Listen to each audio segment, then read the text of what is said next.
Sea usted bienvenida, sea usted bienvenido a su programa Consejo Notarial, un programa del Colegio de Notarios Públicos del Estado de Veracruz, un consejo notarial cada semana.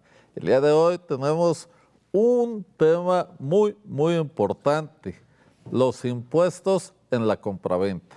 Todo lo que usted debe de pagar cuando compra, cuando vende, si es casa habitación, si es un local comercial, cada tratamiento dependiendo del inmueble de que se trate. Y para ello tengo, como siempre, invitados excelentes. Me acompaña el día de hoy la licenciada Hortensia Alarcón Montero. Ella es titular de la Notaría 33 de la demarcación de Jalapa. Bienvenida, Hortensia. Muchas gracias, licenciado Manuel. Buenos días a todo el teleauditorio y agradezco la invitación. Muchas gracias. Y también me acompaña la licenciada María del Socorro Domínguez Aguilar. Ella es notaria adscrita de la Notaría 30 de la demarcación de Jalapa. Bienvenida, maestra. Muchas gracias por la invitación. Un saludo a todo el auditorio. Muchas gracias y además, muchas gracias a todos también en el área de invitados a unos amigos que vienen del municipio de Alto Lucero. Muchas gracias a todos ellos por su visita. Y como bien le decía yo, el tema de hoy son los impuestos en la compraventa. Pero antes de entrar al tema, vamos a una cápsula. No se vaya.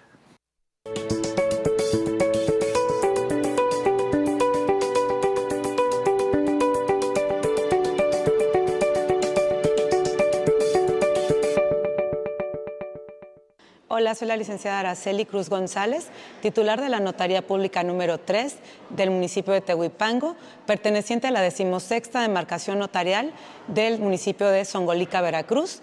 Y los invito a que acudan a la notaría de su preferencia para realizar escrituras de compraventa y formalicen así todos sus documentos que tengan respecto a sus inmuebles y no vayan a realizar documentos privados, sino que siempre busquen a un notario de su preferencia para realizar, en ese caso, la escritura de compraventa. Hola, soy la licenciada Ángeles Teba Suárez, notario titular de la 18ª demarcación notarial con residencia en Playa Vicente, Veracruz. Mi invitación es para decirles que no elaboren contratos privados, puesto que no tienen la publicidad ni la certeza jurídica que debe tener, como lo es con una escritura pública. En una escritura pública se pagan derechos de traslación, se pagan derechos de inscripción y esto te da publicidad al momento en que nosotros lo inscribimos en el registro público de la propiedad y del comercio.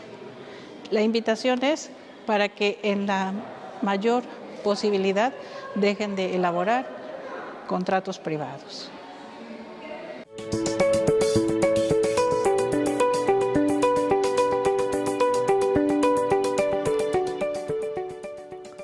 Pues estamos aquí en su programa Consejo Notarial y el día de hoy vamos a hablar de los impuestos en la compraventa. Es muy importante, como siempre se lo decimos, que antes de dar un anticipo, antes de entregar un inmueble, antes de cerrar una operación respecto de un inmueble, acuda usted con el notario de su preferencia, porque hay muchas cosas, muchos documentos y muchas prevenciones que hay que tomar antes de recibir un dinero incluso o de entregarlo o de recibir o entregar un inmueble. Y entonces tenemos que tener muy claramente toda esa ruta crítica que debemos de seguir. Lo primero que vamos a hablar el día de hoy es sobre el impuesto de traslación de dominio. Y bueno, pues comentábamos fuera de cámaras que es un nombre inadecuado para este impuesto, porque no grava la traslación del dominio, sino la adquisición. En otras entidades del país, precisamente se llama ISAI o ISABI, que es el impuesto sobre la adquisición de bienes inmuebles o de inmuebles. Y entonces, aquí en Veracruz se llama impuesto sobre la traslación de dominio. ¿Cómo calculamos, licenciada Hortensia, este impuesto de traslación de dominio? Bueno, el impuesto sobre traslación de dominio es distinto, se cobra distinto dependiendo de los municipios. Aquí en el municipio de Jalapa se calcula al 2% sobre el valor de la operación. Muy Hay bien. municipios en los que se cobra el 0.5%, en otros el 2%, y me parece que hay alguno que lo cobra al 2.5%. Y el 1%, esto es, varía dependiendo de cada municipio, ¿verdad? Es muy importante que lo consideremos, pero esto lo va a saber cuando acuda con el notario de su preferencia para hacer esta operación.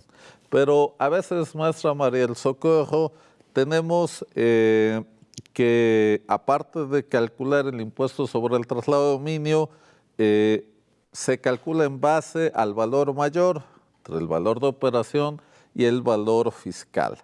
¿Cómo determinamos esto? ¿Cómo sabemos qué valor fiscal tiene mi inmueble? Bueno, esto lo va a determinar el catastro municipal, en el caso aquí de Veracruz. En otros estados, bueno, tendrán que ser avalúos, pero en el caso de Veracruz hacemos una certificación de valor donde nos van a asignar un valor catastral, porque lo asigna el catastro.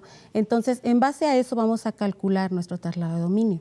¿Sí? Vamos a ver el valor de operación, vamos a ver el valor catastral que nos asignaron y el valor mayor es respecto del que vamos a pagar este impuesto, dependiendo del municipio, como bien lo dijo la licenciada Hortensia, es lo que vamos a pagar de acuerdo a un porcentaje.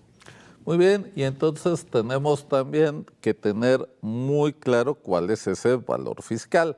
Lo vamos a tener sobre todo en un documento que se llama cédula catastral. Es muy importante actualizar este documento cuando vamos a hacer una operación ante notario, una compraventa, porque tiene una vigencia de 3 meses. Entonces, cuando vayamos a hacer la operación, debemos actualizarlo y ahí viene el valor fiscal.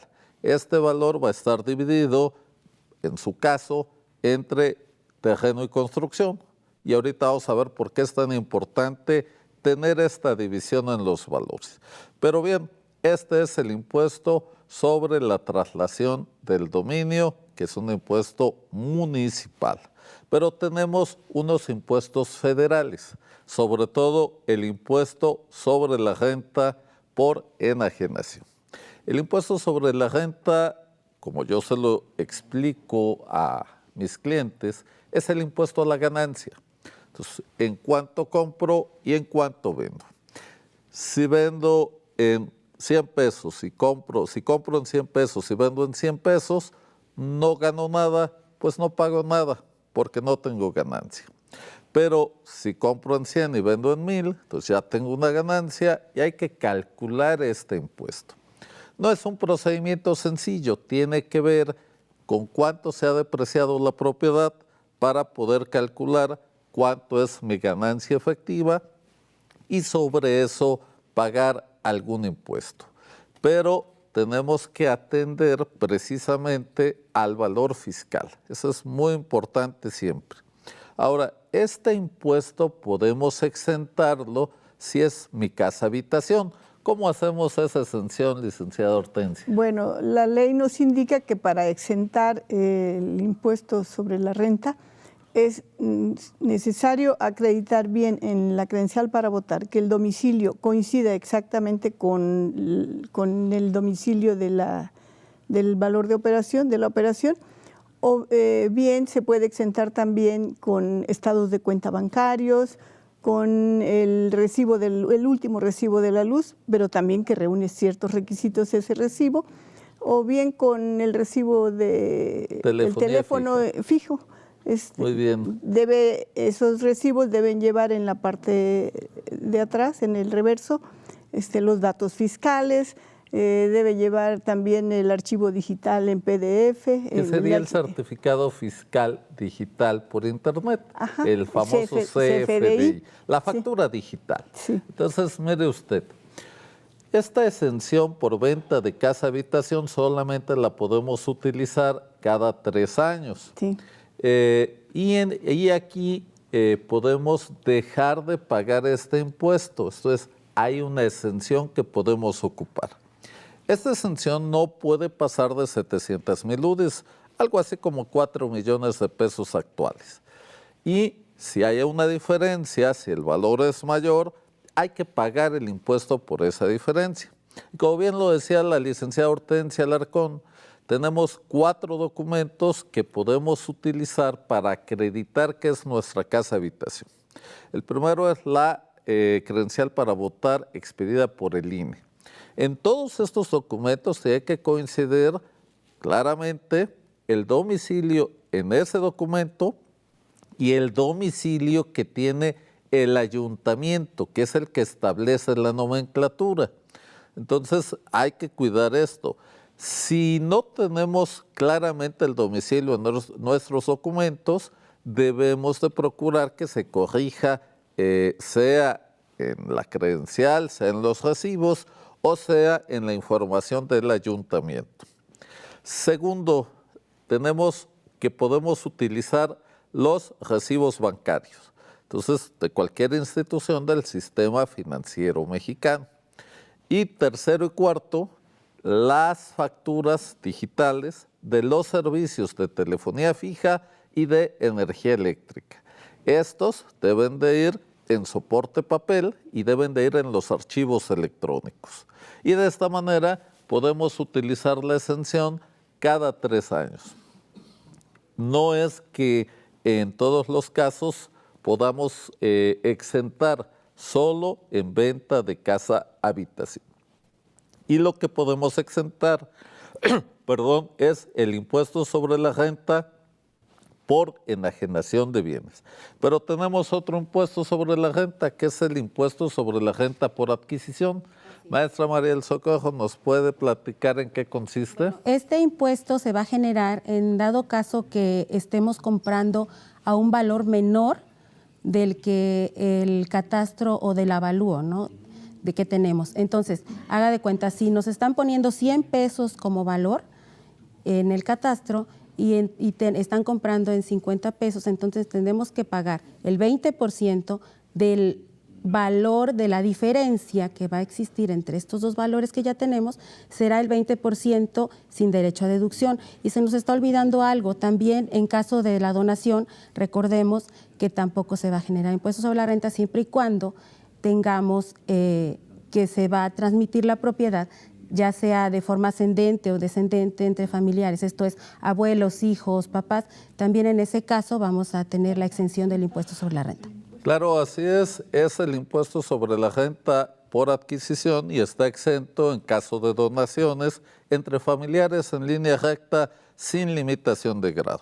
Y la ley no nos dice si ese parentesco solamente es por consanguinidad o también por afinidad, por lo tanto podemos utilizarlo en los dos casos. Esto es, si mi abuelo me dona, si mi papá me dona, si yo le dono a mi hijo, le dono a mi nieto, está exento. Pero también si hay una donación entre yernos, nueras, consuegros, consuegras, etcétera, también está exento de este impuesto. Entonces, bueno, es un dato muy importante que hay que saber utilizar. Este impuesto sobre la renta por adquisición se paga también cuando en la lotería, el caso que ganemos una lotería, en el caso de que encontremos un tesoro y en la prescripción adquisitiva de inmuebles. Esto es cuando por el transcurso del tiempo nos convertimos en propietarios, previo juicio que se debe de realizar. Muy bien, estimado auditorio, pero también hay otro impuesto que es el IVA. Entonces, en el caso del IVA, tenemos que el suelo está exento, no paga, pero la construcción no habitacional sí paga IVA. Y eso es algo que debemos de considerar porque a veces es un impuesto alto. Licenciada Hortensia, ¿cuál sería la construcción no habitacional? Pues las que son de uso comercial, los locales comerciales, todos los locales que presten que sean de uso comercial, por ejemplo, hoteles, restaurantes, bodegas, ¿no? ¿sí? Y locales comerciales que son muy, muy comunes, ¿no? Y bueno, ¿a cómo pagamos este impuesto? ¿Cuál es la tasa de tributación? Pues 16% respecto del valor de la construcción, únicamente. Sí. Así es, solo del valor de la construcción, que es lo que está generando el impuesto al valor agregado. Ya sabemos que lo paga el que adquiere y lo traslada al enajenante.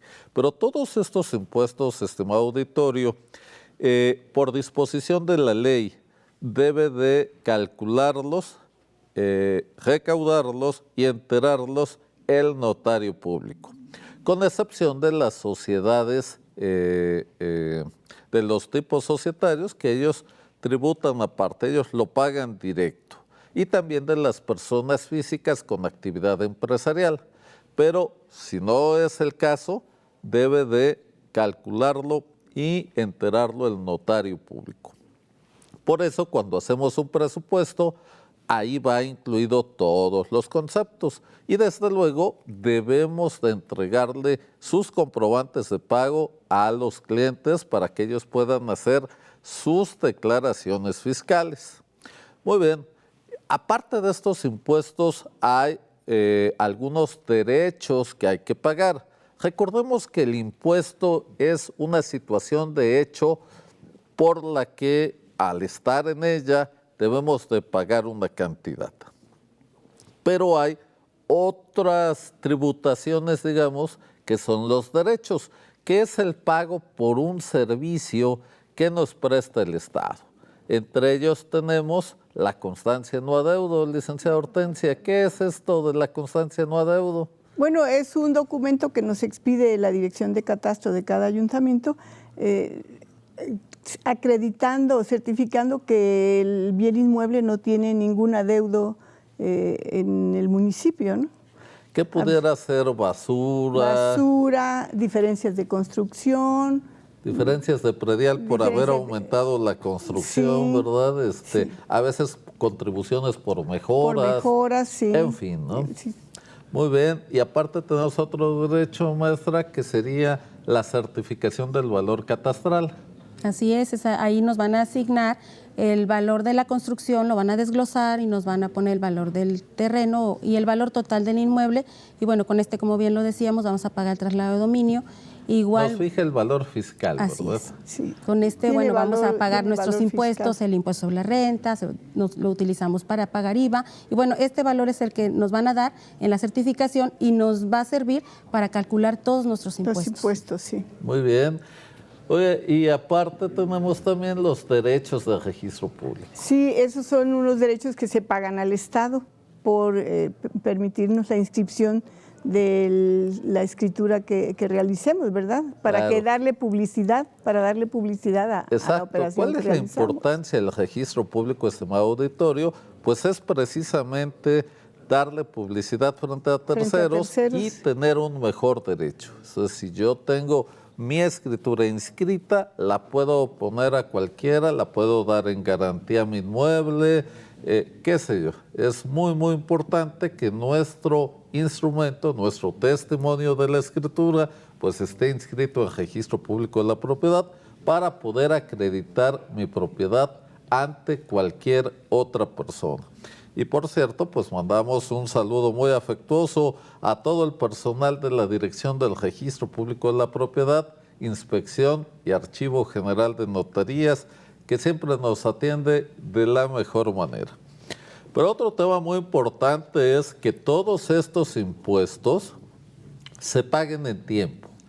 ¿Qué pasa si no pagamos en tiempo un impuesto, maestra? Bueno, respecto del traslado, por ejemplo, cada pago que tenemos que hacer tiene un término para pagarlo. Si no lo pagamos en el término que nos establece la ley, tenemos que pagar recargos. Es importante, yo siempre les digo a los clientes o a los usuarios de las notarías, que si les decimos, por favor, vayan, tienen que hacer visita y vayan en tiempo, no se estén esperando. ¿Por qué? Porque todo esto nos va a retrasar el trámite y muy probablemente tengamos que pagar esos recargos, ¿no? Entonces se va a encarecer su trámite, no tiene caso estarlo alargando. Vayan cuando se les diga para que estemos en tiempo y no tengamos que pagar o encarecer más lo que ya el trámite, ¿no? Muy bien. También es muy importante, estimado auditorio, que se establezca en la escritura el valor real de la operación. Porque es muy común que los clientes lleguen con nosotros, los notarios, y nos digan, oiga, ¿qué es más barato? ¿Cómo le hago para pagar menos? Y pues sí, hay que cuidar el dinero, indudablemente, pero es preferible siempre poner la cantidad real. Eso siempre. Y les vamos a explicar ahorita por qué. Mire, en el caso del que vende, si él no se establece la cantidad real de la operación, lo que puede pasar es que si se rescinde la operación, si se deshace esa operación y se tienen que devolver las prestaciones, pues él tiene que regresar la cantidad que dice la escritura.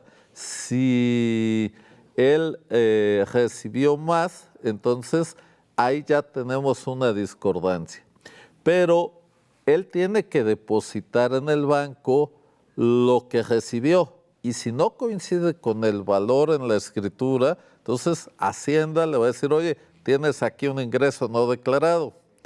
Si el que vende no pone el valor real, entonces no va a poder acreditar ante Hacienda por qué obtuvo ese ingreso. Y entonces puede tener un requerimiento de dinero pues muy fuerte, 16% de IVA, más a veces hasta 35% de impuestos sobre la renta, y bueno, es siempre un dolor de cabeza.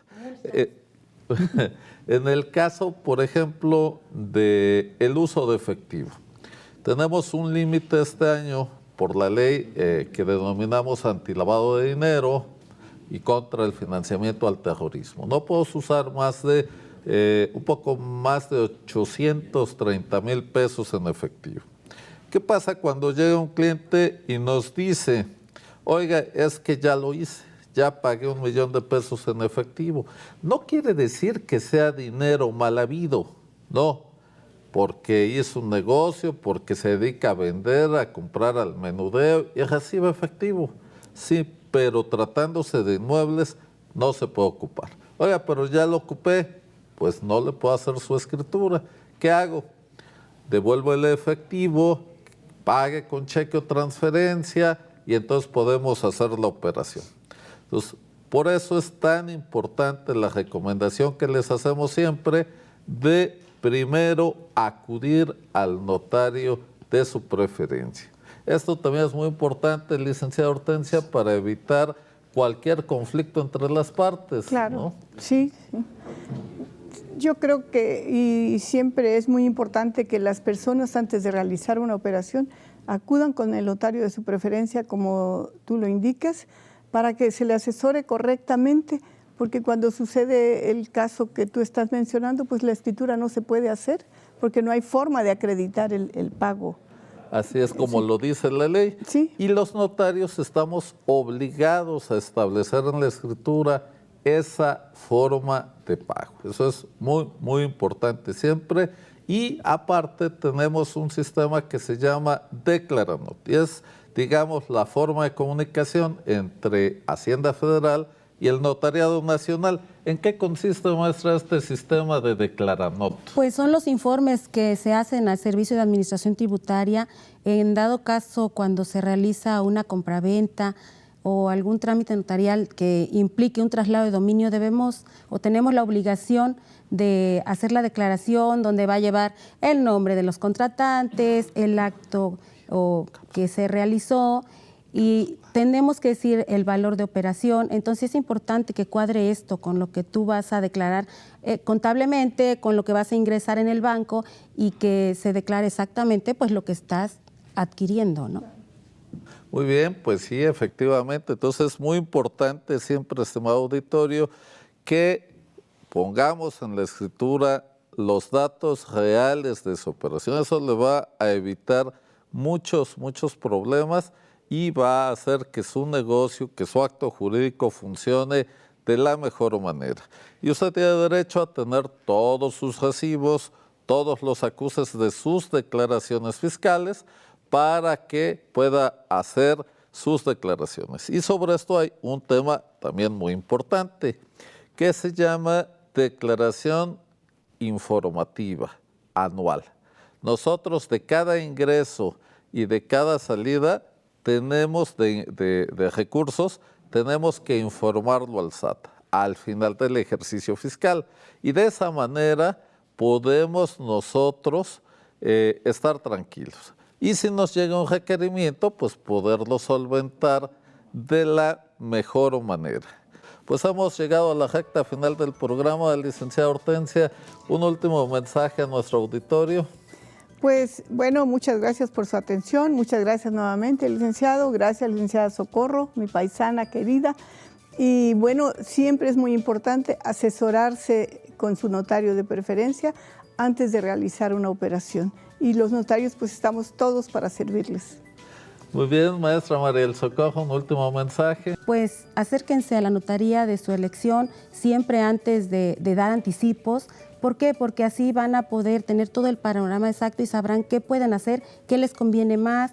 Y bueno, estamos para servirles. Un saludo a todos.